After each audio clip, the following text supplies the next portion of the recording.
ونستعينه ونستغفره ونؤمن به ونتوكل عليه ونعوذ بالله من شرور أنفسنا ومن سيئات أعمالنا ومن يهد الله فلا مضل له ومن يضلل فلا هادي له ونشهد أن لا إله إلا الله وحده لا شريك له ونشهد أن محمدا عبده ورسوله وقال الله تعالى لقد قال لكم في رسول الله أسوة حسنة. Allah subhanahu wa ta'ala said, surely in the Rasul of Allah, in the Messenger of Allah, you have the best model. Every prophet has a special qualities which Allah has given to them. And the best quality of the Prophet Muhammad was his akhlaq, his attitude, his character. The Sahaba were Islam. But we became Muslim because of the character of the Prophet Muhammad sallallahu alaihi wasallam, that he is very good character. So whatever he say, we should follow it. Then later the iman came into our heart.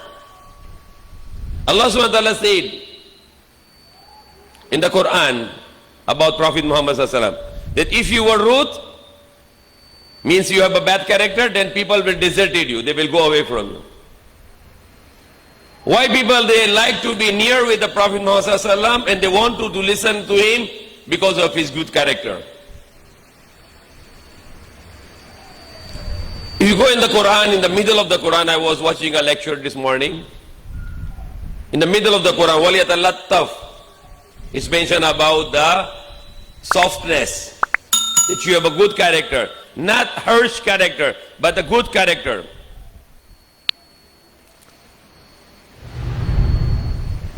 If you want to make da'wah, we are living in a Christian country, and you want them to bring you Islam, it's not what you talk about Islam. It is not very important to you to attract them. It is not that you win the debate with them. It's not that you can make them speechless. But what is the most important thing when you make da'wah to the non-Muslim? It's your character. Because if you have not good character, nobody wants to listen to you. Nobody wants to come near to you. A person with a bad character has a bad image, and the person with a good character has a good image. The person with a bad image, the bad character, it's filthy and dirty. And the person with a good character, it is a clean person.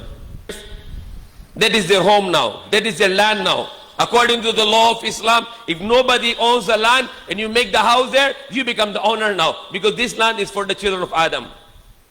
But what happened in the Philippines? A poor people, a poor community living in a squatter area for 40, 50, 60, 70 years. Their father, their grandfather live in that land. But now a rich man like Chinese or a tycoon, he go to the municipality, he pay the money, he buy the title. He put the title on his name. And then he will bring them out from their homes. So that is one of the great sin. That is against the command of Allah to bring out people from their homes. Killing people, and the next, bring out people from their homes. So these are the 10 commandments mentioned in Surah Al-Baqarah, ayah number 86 and 87. More or less, something like this. Don't worship except Allah. Be kind with the parents.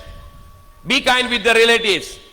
Wives, children, brothers, sisters, uncle, auntie, cousins, etc. Be kind, be generous with the orphan. Be kind with the poor. وَقُولُوا لِلنَّاسِ حُسْنًا. Speak to the people good and not dirty. Number 6. Praying 5 times a day with congregation. Number 7. Number 8. Give zakat to the poor. Number 8. Number 9. Don't kill innocent people. And number 10. Don't bring out people from their homes. This is the 10 beautiful commandments of Allah mentioned in Surah Al-Baqarah. But our topic here are the 5 things we need to do in our life. Because this khutbah, every Jummah, every week we have a Jummah, and this is our class. That's our schooling. We'll come here to learn something. What we learned today? We are going to learn today the 5 things to do in our life. And 5 things not to do in our life. And these are the 5 things. Speak the truth, Word of honor. Whatever you promise, you do your best to fulfill. Be honest. Be honest. Be shameful. Don't be shameless. And number 5, speak good and not to speak bad. And what is the opposite of this? What are the things you should not do? Don't tell a lie. Don't break your words. Don't be shameless. And don't speak bad words. I'm going to remind it every time we see each other. I'm going to remind these 5 things. Are you already going to do these 5 things? When you go out from this Jummah until next Jummah, there are lots of occasions will come when Shaitan will tell you to tell a lie. Then you fight against the Shaitan and you fight against yourself and you don't tell a lie, but you speak the truth. It's very difficult in the starting. You are a child, maybe your father will tell you. Somebody call in your house and your father tell to you, don't tell I'm home, tell I'm not in the home. Subhanallah. You are going to go against your father now. You're going to tell your father, no father, I cannot tell a lie because of you. Because I fear Allah, I should not tell a lie. Your boss might tell you to lie. Anybody is close to you in your life, he might want you to lie for him. But you say, no, I will not lie. Because Allah forbidden for me to lie. It's not the ordinary commandment. It is a great commandment of Allah subhanahu wa ta'ala to speak the truth. Because Allah is a Siddiq. Allah is a truthful. And He wants us to be Siddiq. He wants us to be truthful. It is one of the greatest commandments of Allah, which I am giving you here. Be truthful. Speak the truth. Because lying is dirty, filthy, and it makes your heart dirty and filthy. When you lie, you get a black dot in your heart. When you lie again, it becomes another black dot, another black. Then until your heart becomes dirty, filthy, black, dark heart. No light there anymore. You will become a dead person spiritually because you are a liar. What is the punishment of lying? What is the verdict of lying? What are the results of lying? Hellfire. But Allah is saying something in the Quran for the liars. What Allah said in the Quran. You can read in the Quran. La'natullahi ala al-kadhibin. Curse of Allah upon the liars. Subhanallah. The lying is a very dirty, filthy things. Allah is cursing a person who is a liar. What is the meaning curse of Allah? Allah is saying, I don't like to mercy that person because he's a liar.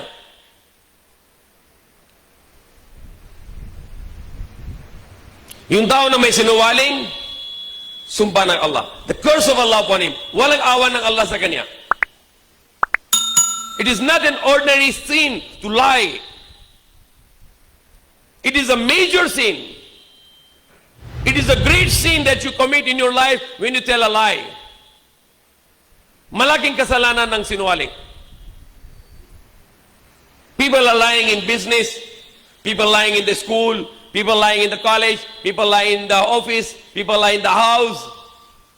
Every moment of the life, they fear, they lie. They fear, they lie. Sometimes they lie because they want to earn something. They buy something for 100 and they want to sell it 200 and they will say, I bought it 190. Subhanallah, they're lying, it is 190, but he only bought it for 100. Many occasions, the shaitan will tell you to lie, lie and to destroy your life.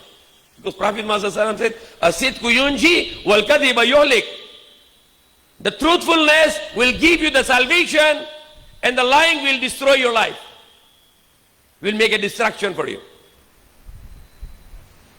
The Prophet Muhammad said, the truthfulness, the lying leads you towards wickedness. And wickedness leads you towards hellfire. A person is keep on lying until he will be returned with Allah is kazib, liar. So you want to get the title of liar from Allah subhanahu wa ta'ala? that Allah will write you down. This, my slave, is a kazib. He is a liar. Or the other side of the hadith, a person is keep on speaking a truth. The Prophet said, the truthfulness leads you to righteousness. And the righteousness leads you towards paradise. And the hadith said, the person is keep on speaking the truth until he will be returned with Allah as a Siddiq. Siddiq means a truthful man, person. A man, Siddiq. The woman, Siddiqa. Siddiq means a person who speaks the truth always. The title, Siddiq. What you want? What you want the title? We need Siddiq title or we need the title of Qazib? Like Muslim Kazab. There was a man after the time of the Prophet Muhammad. There was a man, Muslim Kazab. Allah called him, the name of him is Kazab. So you will be like Muslim Kazab. You want to be a liar. This is the number one lesson I am giving you here. For myself and all of you. We are not going to speak a lie. We want to speak the truth until we die. It is the greatest command, one of the greatest commandments of Allah. So many occasions, the people easy to say lie without thinking that they are committing anger of Allah. They are committing the sin which can cause you anger of Allah subhanahu wa ta'ala. And the word, when you say somebody, I will do it, then must do it. If you cannot do it, you try your best to do. But if it is not possible, make sorry to the person you make commitment. When you give the words, you have to fulfill it. And the number 3 lesson, be honest. Don't cheat. Subhanallah. There is a country today in the world which can be entitled as the most honest country in the world, Japan. It's supposed to be the Muslim countries, like Muslim countries in the world today. Pakistan, Turkey, Saudi Arabia, UAE, Lebanon, Syria, Palestine, Jordan, Malaysia, Indonesia, Algeria, Morocco. No country can get this title of the most honest country. I give the title to Japan, the most honest country. Why? Because everything they produce, it is honest. Their cars are honest, their appliances are honest, their products are honest, their spare parts are honest. Everybody in the world, they trust the products of Japan. That's honesty. And it is a command of Allah, be honest. When Prophet Muhammad born in Mecca, he became the Prophet 40 years. 40 years, after 40 years he became the Prophet. Before 40 years he was not yet announced to be the Prophet. What he was doing in 40 years? Ano ginawa ng Prophet Muhammad sa 40 ng taon? What he did in the 40 years? The 40 years, he showed the best of the character to the people of Mecca. So what they called the Prophet Muhammad sallallahu? The Prophet Muhammad sallallahu was given the 2 names in Mecca. They call him Sadiq Al-Amin. He is a Sadiq, he is Al-Amin. He is a truthful person and he is a trustworthy person. If you are Muslim, then you should be Sadiq, you should be Al-Amin. If you are not Sadiq, you are not Amin, you are not a Muslim. Because Prophet Muhammad said, they asked him the question, Ya Rasulullah, can a believer, can he be a coward? He said, yes. Ya Rasulullah, can a believer, can he be a bakhil, the niggard? He said, yes. Ya Rasulullah, can a believer, can he be a liar? The Prophet said, La. A believer cannot be a liar.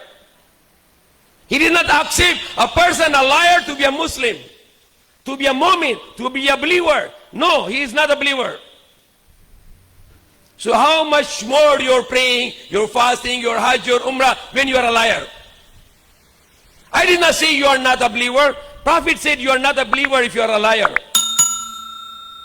The Prophet Muhammad was said also, Man khana falaysa minna. Whoever cheat people, he is not among us. He is not a believer. Cheating people, you are not a believer. You go all around the Muslim countries, you see the products are fake. Lots of things are fake.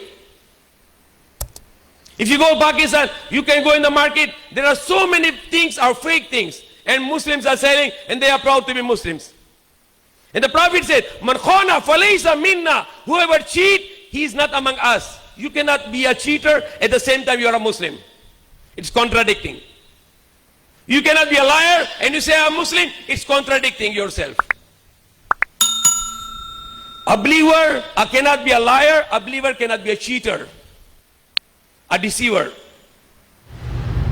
These are the identity for a believer. This country, the Philippines, the first Christian came here was Magellan, Ferdinand Magellan from Spain. Before that, all the people here were Muslim. Malaysia, Muslim country, Indonesia, Muslim country. And you check the history, how these three people, Malaysian, Indonesian, and this country, how they become Muslim? Muslim traders only. Muslim traders came here and they showed the honest trading, the truthful trading, the people become Muslim. They follow them. They say, no, we follow that religion because they are good people, they are honest people, they are truthful people. We need to change ourselves. All the Muslims in the world, we need to change ourselves. 57, 58 Muslim countries. And every Muslim country, they deals with riba. Riba, you give money, you get more money. Every Muslim country, they have the banks and they have interest. Usury, interest, banking system. And they are allowing it. The Muslim country make it halal. Saudi Arabia, the riba, the interest is halal. Pakistan, riba, interest is halal. Lebanon, Syria, Malaysia, Indonesia, the riba is halal. They make it halal something which Allah make haram. That is shirk. And how? What kind of haram is the riba? Allah said in the Quran, Ya ayyuhalladhina amanu taqullaha wadharu ma baqiya min ar-riba in kuntum mu'minin. O you who believe, fear Allah and give up the riba. Give up the interest if you are a believer. But if you are not a believer, you will not give up. You will continue this. فَإِن لَمْ تَفْعَلُوا فَأَذَنُوا بِحَرْبٍ مِّنَ اللَّهِ وَرَسُولِهِ. And if you will not stop it, you will not do it, to give up the riba, to give up the interest, then take the notice of war from Allah's messenger.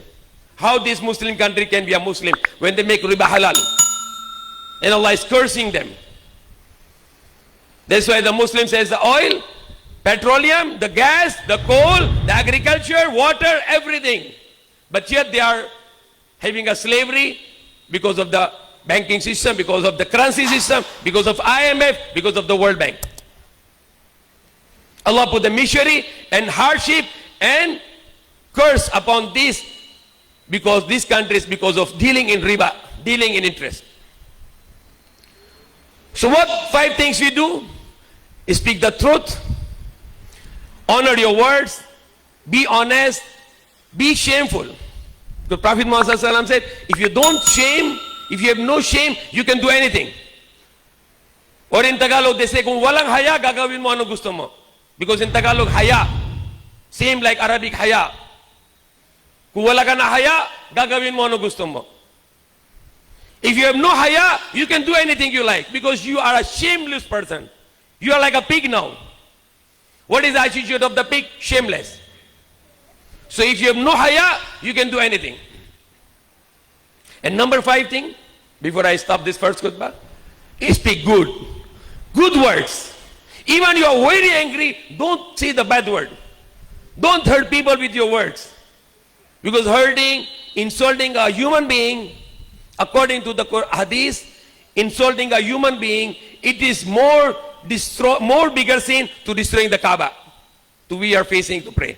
If you go and destroy the Kaaba or you destroy the heart of a person, a human being, it is more bigger sin to break the heart of a person than to destroying the Kaaba.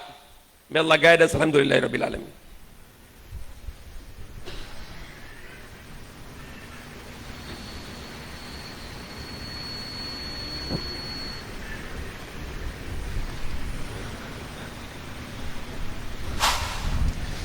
الحمد لله الذي نحمده ونستعينه ونستغفره ونؤمن به ونتوكل عليه ونعوذ بالله من شرور أنفسنا ومن سيئات أعمالنا ومن يهد الله فلا مضل له ومن يضلل فلا هادي له ونشهد أن لا إله إلا الله وحده لا شريك له ونشهد أن محمدا عبده ورسوله وقال الله تعالى لقد قال لكم في رسول الله أسوة حسنة. Surely in Rasulullah you have a best example of a good character. One of the good character of Prophet Muhammad ﷺ, which he mentioned to us, he said to wipe your heart, or in word is like broom your heart. Broom, the wale is in Tagalog, broom. Broom your heart, clean your heart all the time. Any person you hate in your heart, remove it. I don't hate anyone. No hatred to keep in your heart. Your heart should be pure, clean, no anger in your heart. No hatred in your heart. That is one of the great sunnah of the Prophet Muhammad ﷺ and his character. Here, how many of you are here? Try to check who you are angry with in your heart. Everybody check your heart, who you are angry. And before you start the salah, say, I am not angry to anyone. Every person I am angry, I forgive right now. I have no anger to anyone. I have no hatred to anyone. I forgive everybody who I hate in my heart. I don't hate them anymore. I forgive them all for the sake of Allah. And you will see your heart will become a sukoon. Your heart will very good. So our lesson here today, how to be a good human being, how to be a good character. We are focusing more on ablution, more on salah, more on how your fasting can break. I was saying in the fasting, we are learning that if you eat in the fasting, you break your fast. If you drink in the fasting, it breaks your fast. What about if you are eating the meat of your brother in the fasting? You are fasting now, but you are eating the meat of your brother, and you say it's very delicious. I like it. It's so delicious, the meat of my brother. I'm eating it now, and it's so nice. It's better than any chicken and better than any beef. And Muslims are doing that. Yet they read in the Surah Al-Hujurat, Allah said that backbiting, gossiping, or chismis in Tagalog of your brother is like you are eating the flesh of your dead brother. The backbiting, para ka nang kain ka ng karnin ng kapatid mo na patay. And you are thinking your fasting is good. You are fasting, you are inside the masjid, and you are backbiting your brother, and you think your fasting is 100% good. No, your fasting is invalid. You have no fast anymore. Because in the fasting, you are backbiting your brother, you are eating the meat of your dead brother. There is a hadith, the Prophet Muhammad ﷺ told to the person to go and make ablution. Why? Because he was backbiting his brother. When he was backbiting, the Prophet said your ablution is no more. Why? Because you already eat the flesh of your brother. So you are backbiting a human being, a Muslim, or even a Christian, even a non-Muslim. It is not allowed for us to backbite. We can only to talk in the front. You have a problem with me, come and talk to me in the front. If I have a problem with you, I will come to you and talk to you in the front. That is Islam. Not to just talking backbiting, not to talking behind his presence. So may Allah guide us, may Allah forgive us, may Allah give us good character. Inna Allah wa malaikatu yusalluna ala nabi, ya ayyuhalladhina amanu sallu alayhi wa sallimu taslima. Allahumma salli ala Muhammadin wa ala alihi wa sahbihi sallim. Rabbana atina fid dunya hasanatan wa fil akhirati hasanatan wa qina adhaban nar. Ameen. Ya Allah, our Lord, give us good in this world and good in the hereafter. Save us from your anger and save us from hellfire. Ameen. Ya Allah, be happy with us and enter to us in Jannatul Firdaus in paradise in next life forever. Ameen. Ya Allah, guide us. Ameen. Allah, forgive us. Ameen. Allah, mercy on us. Ameen. Ya Allah, protect us. Ameen. Allah, protect our children, give long life. Ameen. Allah, protect our children, give long life. Ameen. Ya Allah, protect our children, give long life. Ameen. Allah, protect our children, all the children of the world, and give long life. Ameen. Ya Allah, we ask from you all good which your prophets and all good people they ask from you. Ameen. Ya Allah, we seek a protection from all the evil from which your prophets and all good people they seek a protection. Ameen. Ya Allah, accept all our dua which you ask and it should not ask. Ameen. Allahumma salli ala Muhammadin wa ala alihi wa sallim. Rabbana taqabbal minna innaka antas samiul alim wa tub alayna mawlana innaka antat tawwabur rahim. Subhana rabbika rabbil izzati amma yasifun wa salamun alal mursalin alhamdulillahi rabbil alamin.